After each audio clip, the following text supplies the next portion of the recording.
It always seemed to me that if you saw me on the street, in a tight dress, with my hair down, on heels, and with a look that said I knew exactly what I wanted, you'd immediately think, she's probably a bore. But no, I'm more of a pragmatist. I know my worth, I know what I like, and I'm not the kind of woman who settles for little. Not in life, and not in bed. My name is Alina. I'm 29. I can say without hesitation that I'm a woman who draws attention. A guitar-shaped figure, skin that always smells good, plump lips, and a gaze that mixes charm with a hint of audacity. I take care of myself for myself, not for someone else. But of course, I know perfectly well the effect I make, especially when I put on that black dress with the slit that my Yegor loves so much. Yegor, my husband. We met at a corporate party. He worked in the finance department. I was a temporary administrator.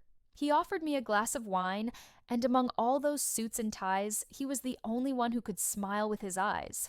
He conquered me then. A year later, we were already living together. Our marriage was, without exaggeration, a pleasure. You know those couples who truly get along, who, when they meet on the street, laugh at the same silly thing. That was us. We had a routine, right? Coffee together in the mornings, lunch at his mother's on Saturdays, a TV show on Sunday evenings. But it all felt so easy. We were perfect for each other. He was the balance to my impulsiveness, and I was the spark to his calm. And in the bedroom? Well, let's just say that for many years there was nothing to complain about. Yegor was always attentive. He knew where to touch, how to kiss, when to speed up, when to stop. He made me feel desired in a way that few women ever know. It was as if my body were a map, and he had learned every route. I gave myself to him with closed eyes. We made plans. To buy a new car, to go on vacation to the Sea of Azov, maybe to have a child.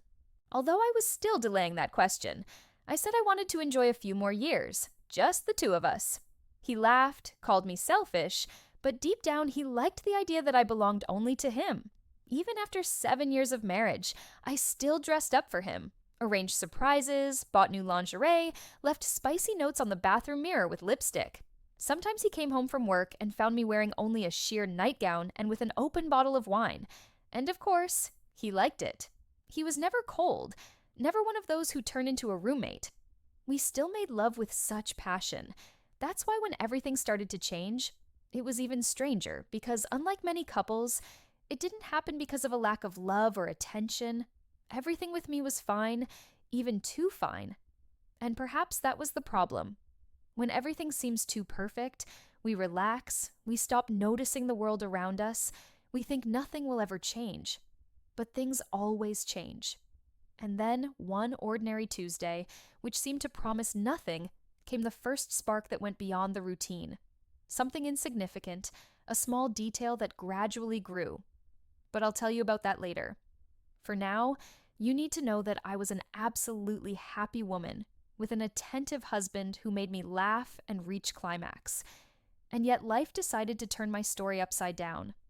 The thing is, there are things you never plan, and when they happen, you either run or dive in. And guess which option I chose? It happened unexpectedly. Yegor, my calm, methodical Yegor, who even sorted his socks by color, suddenly began to change. At first came the silence, the kind that feels too heavy to be just tiredness. Then came delays, ridiculous excuses, lost stares into nowhere. And I noticed everything, only I kept quiet. Pretending to be blind is a talent every woman masters when she loves or when she wants to avoid pain. He became more distant, more tense, with the phone glued to his hand as if it had become part of his body. He started locking the bathroom door, sleeping turned away, smiling less. The bed that had always been our bastion turned into a dull formality, or even into nothing. Sometimes he just said he was tired and turned away. That's when the nagging thought crept up on me and settled down completely, with all the comforts.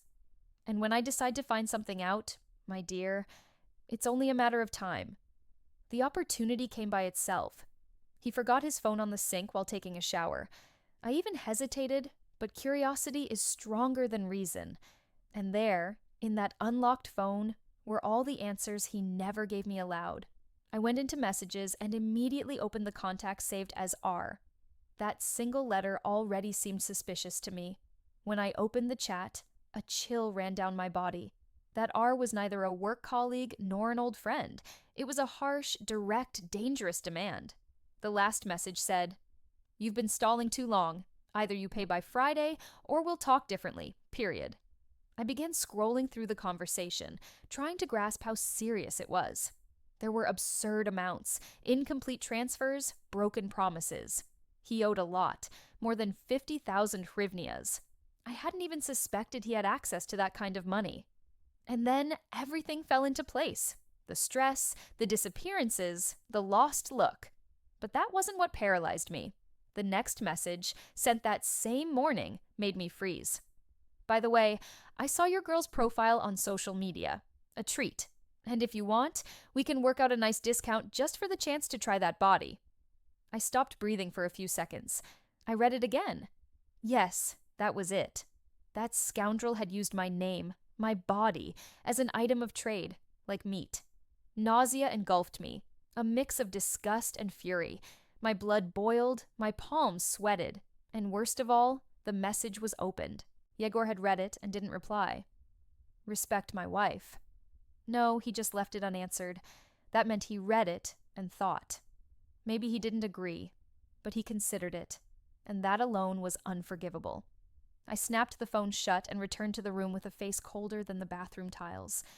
When he came out wrapped in a towel, he kissed me on the cheek. I pretended to be distracted. Inside me, everything was screaming, but I held it in. That night, I lay beside him without touching him. I lay with my back to him, staring at the ceiling. I, whole, loyal, beautiful, fragrant, was being sold in a conversation between criminals. My body, my desires, my name, all were put up for trade by the man I had still believed truly loved me. And you know what was the worst part? The most painful thing was that this R had found me beautiful, that he desired me. And for a second, one damned second, I felt a sting of curiosity. Days went by, and the demands about the debts only grew. Yegor was so stunned by what was happening that he sometimes forgot to delete messages, and at times even left his phone lying around as if he was already tired of hiding his shame. And I read everything silently, like collecting the pieces of a dangerous puzzle. The threats became harsher, the tone changed. Short, cold, calculated messages came, "We're finishing today." Or, "You either pay, or you pay in another way. You know which option you have." And the scariest thing was watching Yegor read them and remain silent. He didn't reply, didn't resist, just postponed it, as if ignoring could solve something. That was when I took down the number of that R. I wrote it and saved it in my phone notes, a contact that could destroy everything or change everything. I thought it over 1,000 times before doing anything. And when I say 1,000, it's no exaggeration. Every time I opened WhatsApp and saw that number without a name, only with an area code blinking there, a chill ran down my spine. I closed the app, breathed, thought, but it didn't leave my mind. It still turned me inside out, still caused rage, but at the same time kept me tense, in a state of awakening. Because whether I liked it or not, that offer had lit up a part of me that had been asleep for too long. And so one day I wrote, "Hi." Simple, direct, daring by its very nature. "Hi." My fingers trembled. I even tried to delete it before he could see it, but it was too late. The message was sent and read within a few seconds. My heart pounded, my face flushed, the back of my neck sweated. I stared at the screen, waiting, praying that he wouldn't reply, and at the same time, hoping that he would. The reply came, "I knew that sooner or later you'd come. Took you long enough." Cold, precise. No greeting, no emojis, no ceremony. I stared at it for several seconds, trying to understand if it was mockery, provocation, or simply a direct way of saying, "I'm in control." I still could have ignored it, deleted it, pretended it was a mistake, but I didn't delete it. I took a deep breath, sat on the bed, fingers hovering over the keyboard, and I sent another message. The offer you made to my husband. Is it still valid? That was it. No detours, no moralizing. The naked truth, and I was on the other side, naked in soul too. The reply delayed, and the longer it took, the more my body reacted. My breathing became uneven, my heart raced, my thoughts tangled. I no longer knew whether it was fear, adrenaline, or desire until he finally replied, "Yes, it's valid. If you come in a good mood, the discount will be even bigger." I closed my eyes.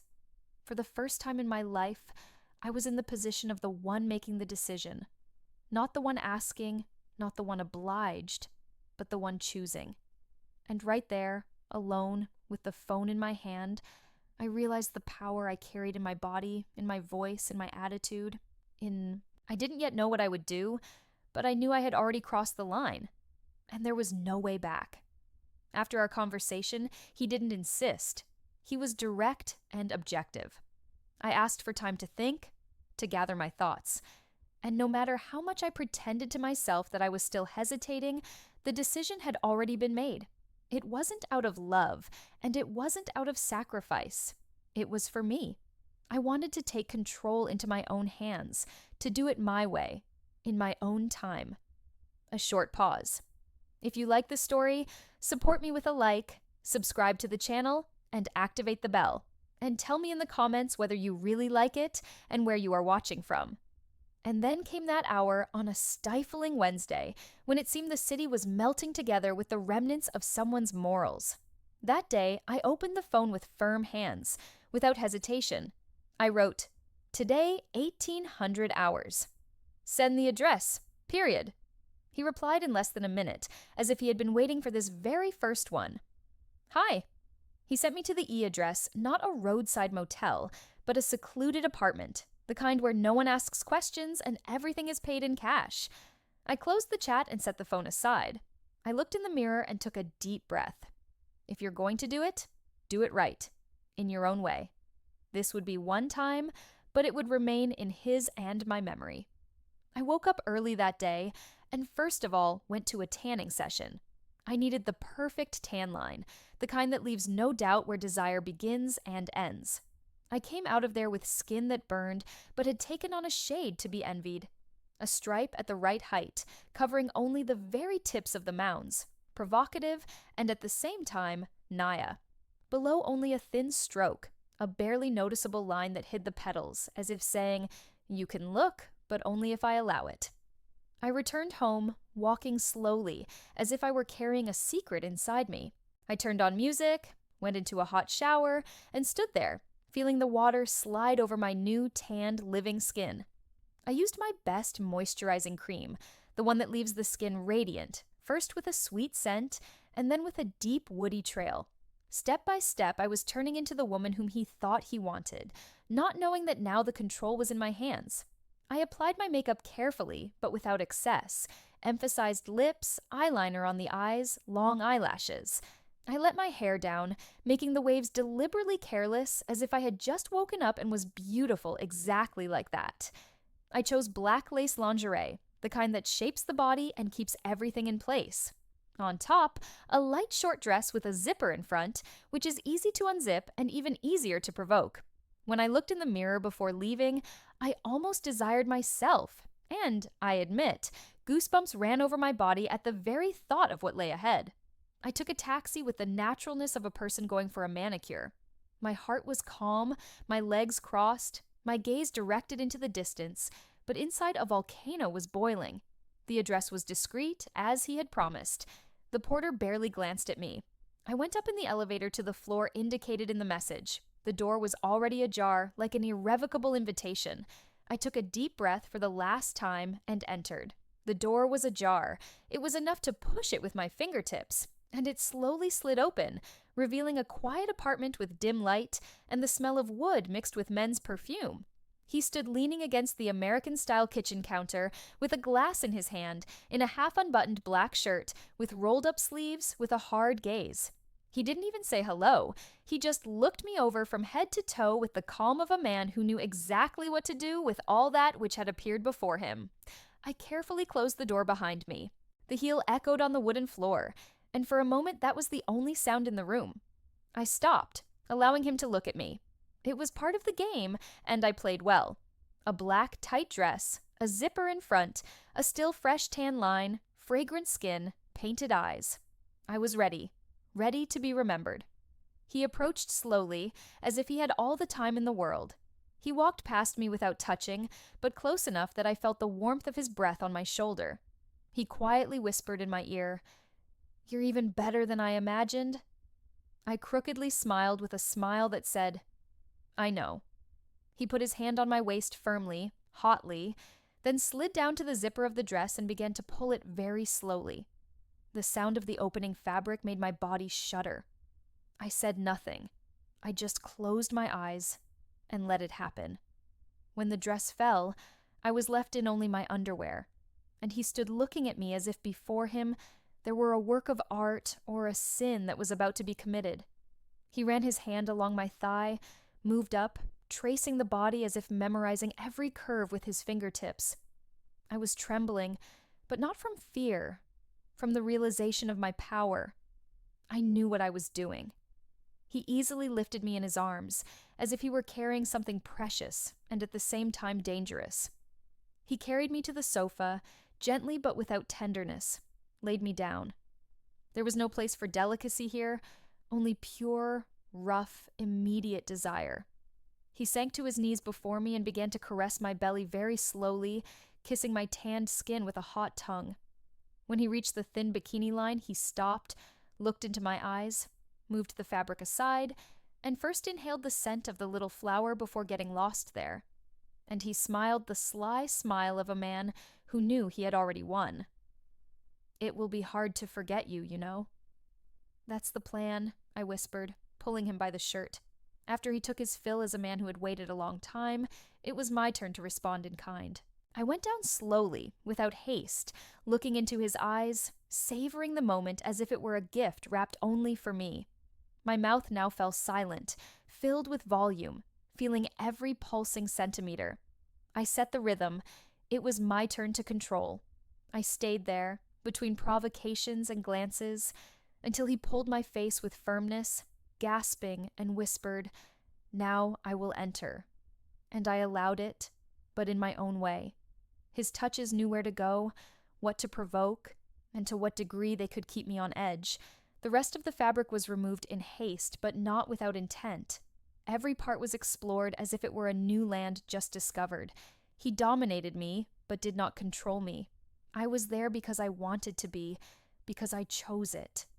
And every second of that surrender was mine. My body, my rules, my decision. We moved as if we had already done this many times, even without having seen each other before.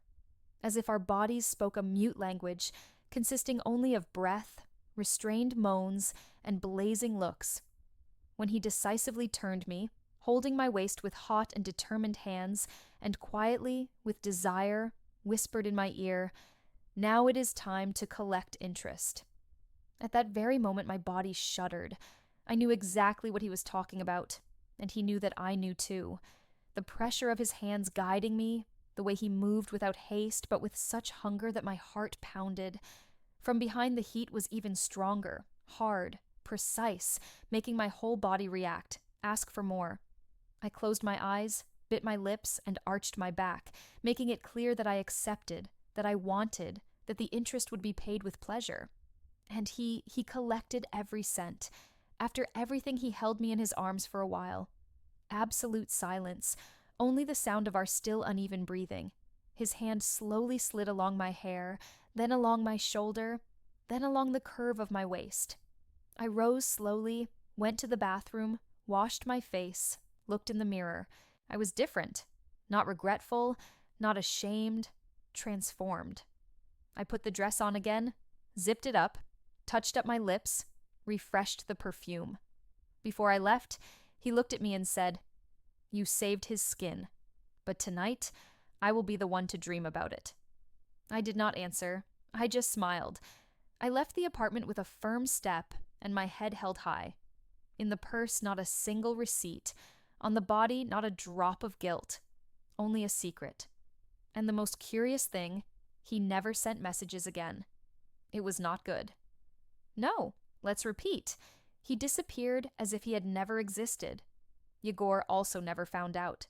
The debt magically disappeared, and he thought he had gotten lucky. I allowed him to think so. Sometimes, when he hugs me at night, thanking me for everything we have, I just smile and kiss his forehead, because deep down, only I know what price was paid and that every second of it was worth it.